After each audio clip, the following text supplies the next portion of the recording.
that we were looking for. Yeah, So I kind of agree. yeah. Raptor has a draft or even a graph on how the winnings and picks are going for. But look at that! Oh, early engage and invade rather on the purple Yep. of BREN Esports. They're from Echo. Yaoi almost half HP. What happened? Why is Yaoi super duper low? Something happened there that we did not see. So at least for the meantime, that just means that Kyle Teasy is going to be relatively safe in the early game. So he's probably going to reach that level for that sweet spot where he will go and assassinate people on the lanes. Faster rotation could be the answer of Echo here. Again, the coverage of BREN Esports in this fan in the hands of Kyle Teasy is, or could be greater of an approach to just test the mindset of Flicker onto the turret. Ogwen almost falling down or being the first blood of Echo, still on a safe back home. The number that I presented earlier, 55-45, is if Yaoi doesn't have another MVP-esque performance. But definitely with the fanny on the hands of Kyle Teasy, they can take risks early on. Just make sure they're calculated risks to build up a snowball for themselves. And if you're talking about Snowball, BREN Esports, the Nathan is one of the scariest Snowball heroes I've ever seen. Yep. A lot of players have experimented with it and have had not much of a success. Is this going to be the one? Is this going to be the Nathan game that we're all looking for? Yeah, Super Marco loves that Nathan pickup. Former top global Nathan is Super Wow. Marco. Tremendous player with that hero. But Benecutie also used Nathan earlier this regular season. So Echo will be familiar with the limitations and the preferred angles of one Nathan. First turtle is up. Flapdies and Ogwen are here for BREN Esports. Oh, I think Flap Teasy already used up the final slash quite early on. Will not be able to slow down Carl Teasy. He secures that turtle even with a fanny inbound. Yep, steel cable was there, but too late to use that retribution right on point. Echo secures the first objective. Right on to the pressure of the gold lane. Benecutie will be the one here for a greater damage investment early game. Yeah, Carl Teasy actually less than half a second just faster than Kyle Teasy with that retribution. So that boiled down to the little numbers of it all. Great play there by Echo. They did everything that they could to provide space, but that's what you expect when you're up against a Fanny. That as much as you will provide space, vision for your jungler to save the retribution, Fannies are just like mosquitoes, man. You know, and then either they'll get it or they won't. Beautiful sound effects, Mr. Reptar, and because of That that... was OSX. Oh, that was OSX, sorry. Yep. So Sanford used a flicker there. Yeah, force it out. Yes. That's a pretty good sign for Flap. We saw Flap TZ just go ham on Arlots previously. Is this going to be one of those games? Oh, look at that. Sanford almost half to low HP. And as we talk about how Kyle Teasy could be more aggressive with his Fanny, can make things go crazy for Echo. Horned Rose committed here.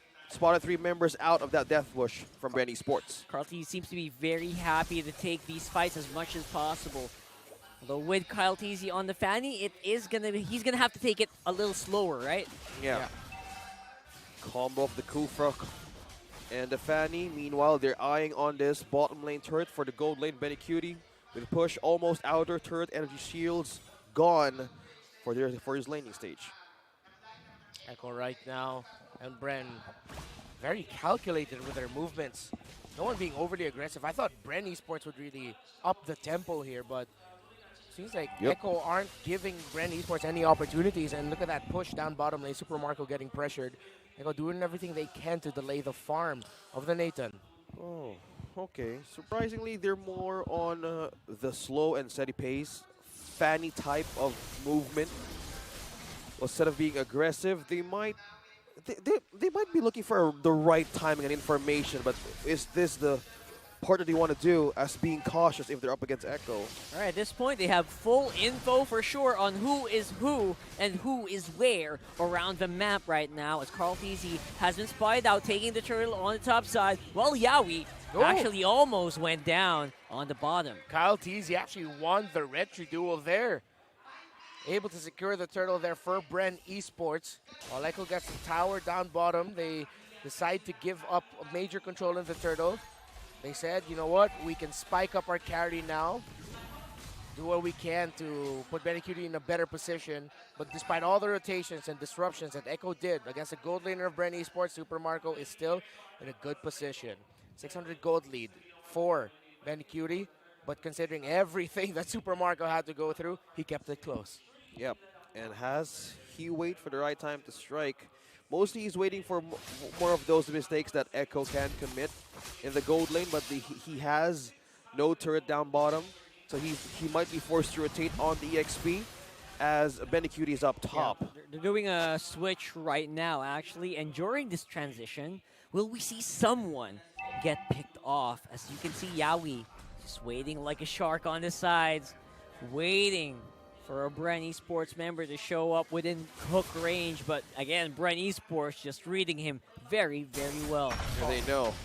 They That know. Crab Coin gave up some information. Yeah, actually, that was such a good play Amazing. by Few. Oh, look at that. Tower goes down. It's not going to be safe enough for BREN Esports members. And the first one to go is going to be KyleTzy on that Fanny.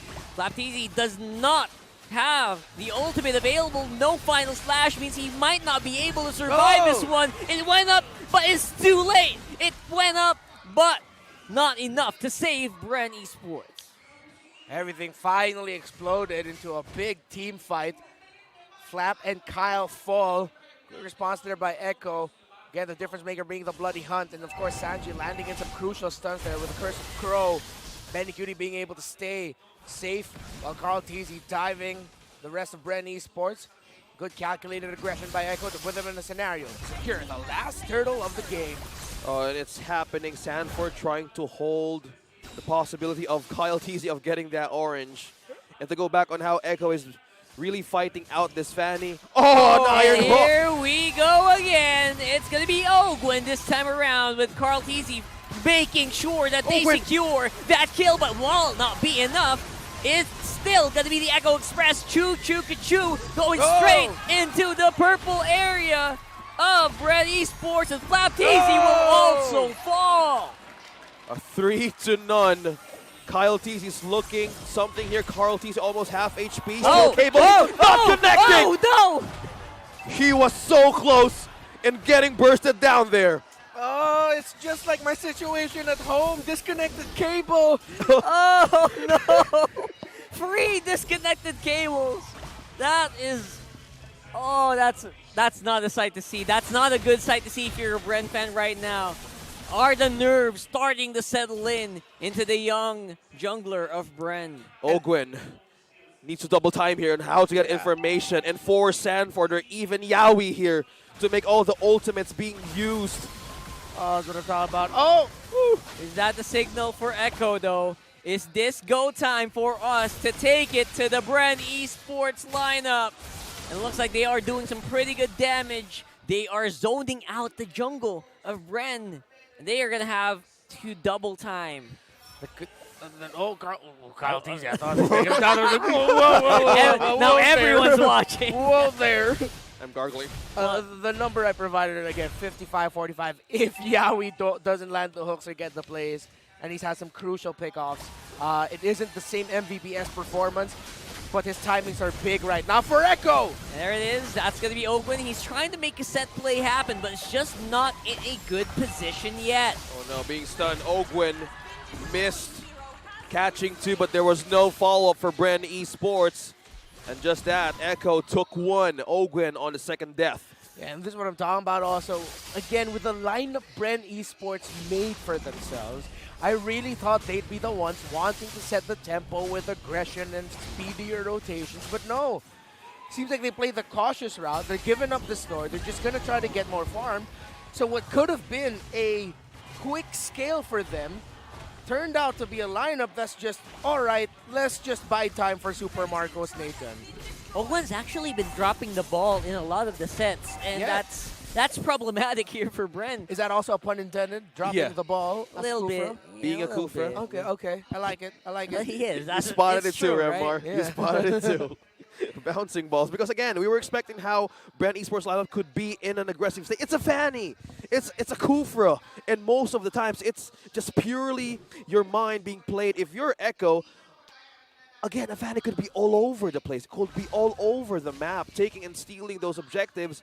But at some point, they're investing on Super Marco now that he has a Holy Crystal.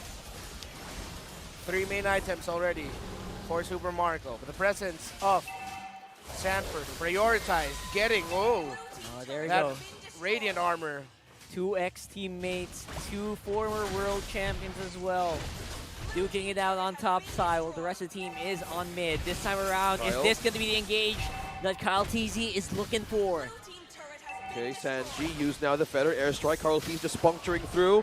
Thorn Rose escaping. Both teams are showing off their own mechanics right now. Yeah. Yeah, that was a predictive Thorn Rose by Carl TZ. Really thought that because of the trajectory the Fanny was going, most likely he would have flown into the damage of the Thorn Rose, but Kyle TZ said, nah, I'm not going to do that. And what's going to be happening here is Yaoi once more finds his target, and Few will actually go down instead of Ogwin, but there's a double kill for Sanji instead. There's going to be the Carl TZ Revenge, the Assassin versus Assassin matchup. Definitely going to the former. And this time around, it's the GOAT's time to shine. Whoa, right oh my goodness. Super Marco with a face-off. That was a good punish. And Sanji was just doing a recall right in front of his face. Minion waves. Ooh. Will they actually try to end it here? Super Marco, it's going to be all up to him. Here comes Few, he makes it in time. What's it going to be? Is the minion cleared? It is! Carl TZ is now on the run, dodging Few. the damage. Saying El hi. Capitan! And there it goes. That's the reset there being provided by BREN, and maybe because of some shenanigans being done by Echo as well. Once again, Echo overstayed their welcome. You saw though why they wanted to do that, but BREN Esports, knowing that their job is simple, let's just clear the minion waves. We can clear this fast enough already. Sanji takes down Few. That's mid lane diff right there. Oh, Feather Airstrike Flicker combo. 4 members back away. Yaoi's on pursuit. Will it be Super Marco though? Echo's going choo-choo right now, straight into the 3 members of BREN Esports. A final flash activated there by Flap TZ is going to be enough to slow down Echo for now, but looks like Sanford's not done with you yet. As he gets the grips on Ogwen, the Kufra will also fall. Super Marco is caught as well by the Storm and Benny Cutie. He could be posed to finish this right here, right now. And that's exactly what it looks like from the World Champions. 1 more member left, Few. Few is still holding it, but now he's not going to make it. Sanji with a double kill now. Echo. Echo Express takes game number 3 in a dominating performance. Sanford with a flicker and a grab takes Ogwin, takes the rest of BREN, and now the world champs are 1 win away from advancing to the lower bracket.